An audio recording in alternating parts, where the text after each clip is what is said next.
अब आप गिग्स बनाने पे आ जाएं। तो सबसे पहले गिग्स में अब जो भी आप वर्क करते हैं उसके हिसाब से, अब जैसे आई विल डू, अगर आप इसमें क्या कहते हैं लोगो डिज़ाइनिंग करना चाहते हैं, लोगो डिज़ाइनिंग कर रहे हैं, तो आप यहाँ पे लेंगे I will design a logo 100% accurate. अब मैं ईमेल फाइंड अच्छी तरीके से कर लेता हूँ, मैं लीड जनरेशन का काम अच्छे तरीके से कर लेता हूँ, तो मैं यहाँ से पहली गिग में अपने रखूँगा कि I will find professional email addresses.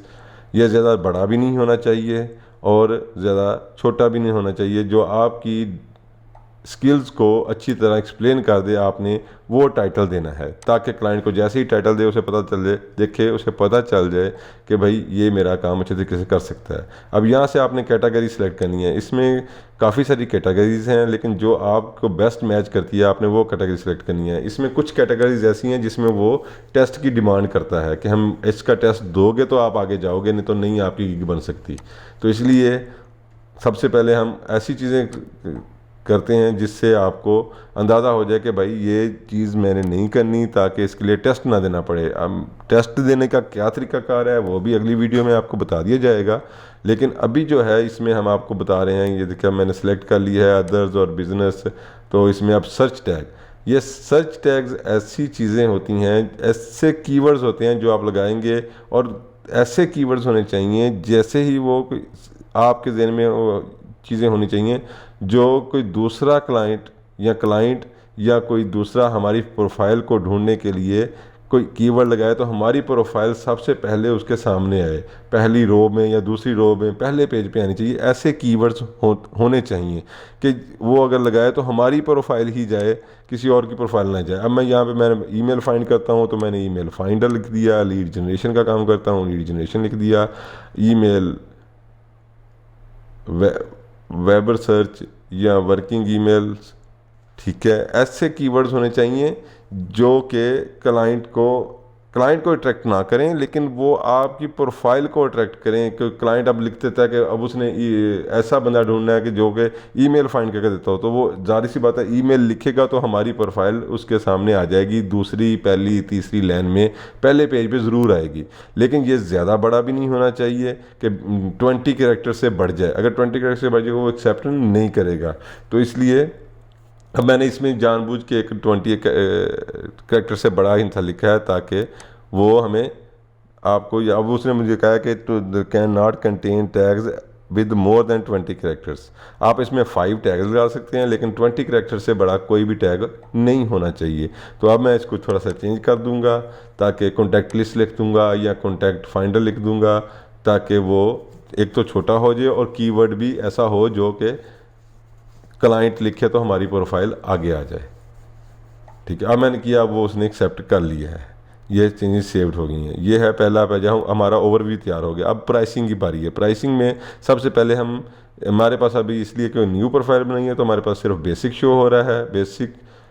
तो अब इसमें हम सबसे पहले पैकेज का, बेसिक पैकेज है, बेसिक पैकेज का नाम देंगे। पैकेज ऐसा होना चाहिए कि अब क्लाइंट को पता चले, अट्रैक्ट करे कि ये भाई मुझे ये काम करके दे सकता है। तो इसमें हम अपने टाइटल में ये लिखेंगे कि क्या हम करके दे सकते हैं, या हमारे टाइटल का नाम क्या है कि क्लाइंट को फ़ौरन पता चल जाए कि ये मुझे ये काम करके दे सकता है।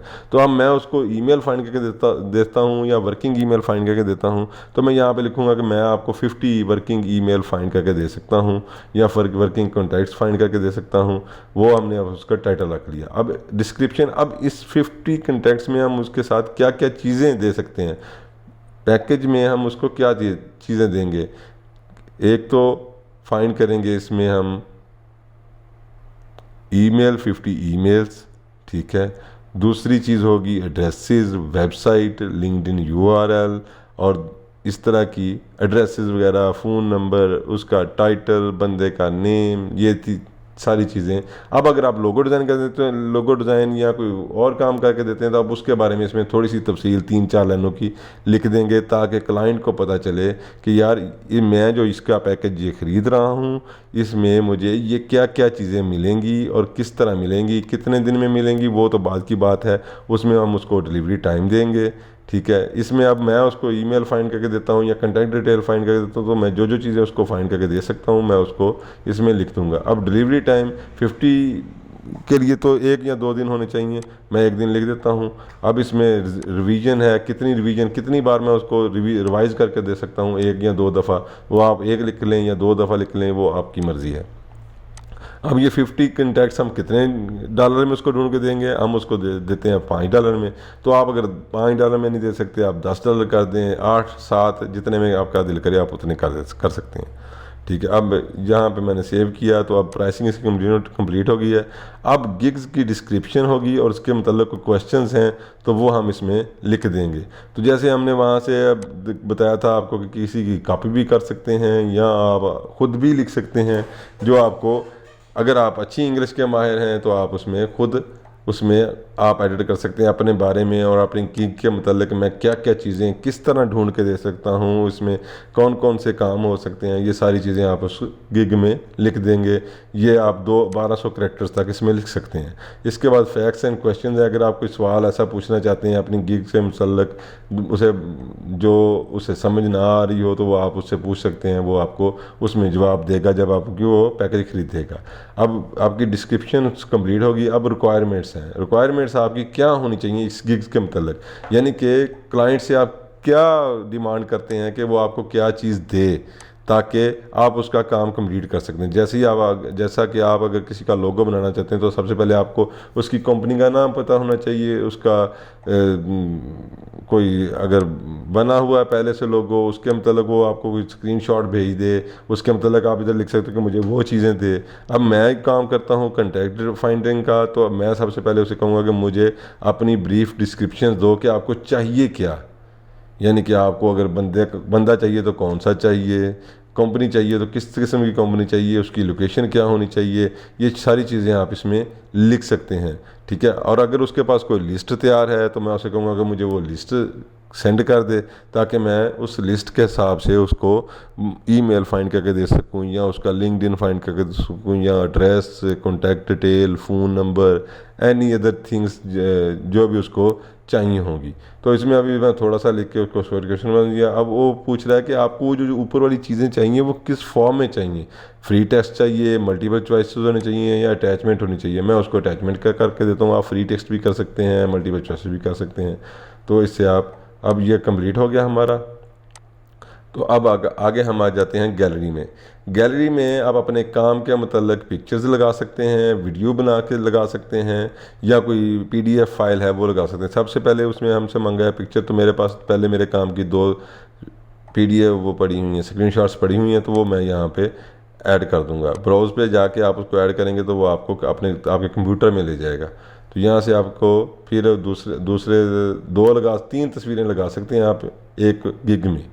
ठीक है, आप 1 लगा लें, 2 लगा लें, वो आपकी मर्ज़ी है। आप अपनी वीडियो भी लगा सकते हैं। हमारे पास अभी वीडियो अवेलेबल कोई नहीं है, तो हम इसमें वीडियो नहीं लगाएंगे, इससे कोई ज़्यादा फ़र्क नहीं पड़ता। अगर आप कोई डॉक्यूमेंट्स आपके पास पड़े हैं आपके काम के मतलब, तो आप वो यहाँ पे लगा सकते हैं। सेव एंड कंटिन्यू करेंगे तो अब ये फिनिश के पब्लिश के दौर में आ गया। लेकिन उससे पहले वो हमसे फार्म 9 भी तलब करेगा और हमसे टेस्ट की डिमांड भी करेगा। अब यह देखें, हमने जो बिज़नेस का लगाया था उसमें उसने कहा कि आप टेक एंड टेस्ट दोगे तो आप आगे बढ़ सकोगे, इंग्लिश स्किल टेस्ट दोगे तो आप आगे जा सकोगे, नहीं तो नहीं जा सकोगे। अगर आपकी इंग्लिश अच्छी है तो आप इंग्लिश का स्किल टेस्ट दे सकते हो। फार्म 9 का मतलब पूछता है कि अगर आप यूएस के पर्सन हो तो आपको फार्म 9 कंप्लीट करके देना पड़ेगा। अगर आप यूएस के पर्सन नहीं हो, आप नो कर दो, तो आपको फार्म 9 कंप्लीट नहीं करना पड़ेगा। ये हमें नीचे मैसेज भी आएगा कि फार्म 9 कंप्लीट हो गया है आपका W9। ठीक है, अब इंग्लिश स्किल टेस्ट के मतलब अगर आप उसके मतलब बाद में अगली वीडियो में बता दिया जाएगा कि कैसे इस टेस्ट को पास किया जा सकता है। ठीक है, अभी जो हम इस इंग्लिश स्किल टेस्ट को पास नहीं कर रहे, तो हम कोशिश करेंगे कि हम अपनी स्किल्स जो हैं वो थोड़ी बहुत चेंज कर लें, या जो कैटेगरी है वो उसको चेंज करें। तो उसके लिए मैं अब सबसे पहले दोबारा ओवरव्यू में जाऊँगा। ओवरव्यू में जाके हम अपनी कैटेगरी चेंज करेंगे। कैटेगरी में अब अदर्स में जाएंगे, डाटा में जाएंगे तो हमारी मतलब जो मुझे जो काम आता है वो हम इधर लिख देंगे। अब डाटा है, जो डाटे का मतलब कोई टेस्ट वो डिमांड नहीं करता।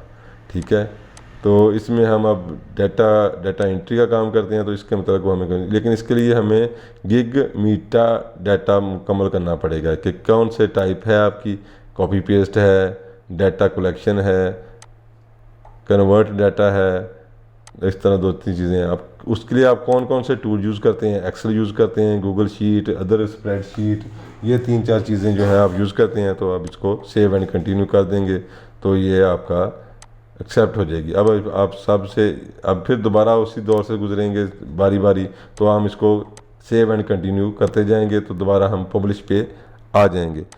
ठीक है, तो कहने का मकसद ये है कि आपकी गिग में इतनी बात होनी चाहिए कि जैसे ही गिग उसके सामने आए वो क्लाइंट मजबूर हो जाए कि आपकी एक दफ़ा गिग को पढ़े, आपसे एक दफ़ा रब्ता करे। फाइवर पे काम लेने के लिए सबसे अच्छी चीज़ जो है वो आपकी गिग मजबूत होनी चाहिए। ये हमारी गिग जो है वो ओपन होगी है बिज़नेस के लिए, तो हम जैसे ही इसको अब इसको चेक कर लेते हैं कि हमारी गिग जो है वो शो हो रही है कि नहीं शो हो रही। सबसे पहले हम अपने डैशबोर्ड पे जाएंगे, या अब देखें, अब हम स्विच टू बाइंग करेंगे तो अपने बाइंग वाले चले जाएंगे। ये हमारी गिग्स के मतलब है कि कितने गिग्स हैं, एक कितने इंप्रेशन है, क्लिक्स कितने हैं, ऑर्डर कितने हैं, कैंसिलेशन कितनी है, यानी कि ये हमारे इधर गिग्स के मतलब होगा। ये गिग्स में ऊपर दिया हुआ है, गिग्स 4थे नंबर पे, तो यहाँ से हम अपनी गिग्स को देख सकते हैं किसके क्या। अब डैशबोर्ड में जाते हैं, हमारे डैशबोर्ड पे हमारी ये प्रोफाइल बन गई है, ये हमारे मतलब जो भी रिजल्ट हैं 100% मैसेजेस आया हुआ है, तो वो मैसेज वो कहता है कि W9 फार्म आपका कंप्लीट हो चुका है। तो हम अपनी प्रोफाइल में जाएंगे तो वहाँ पे हमारी गिग शो हो जाएगी कि हाँ भी आपकी गिग अपनी की प्रोफाइल में शो हो रही है या नहीं हो रही।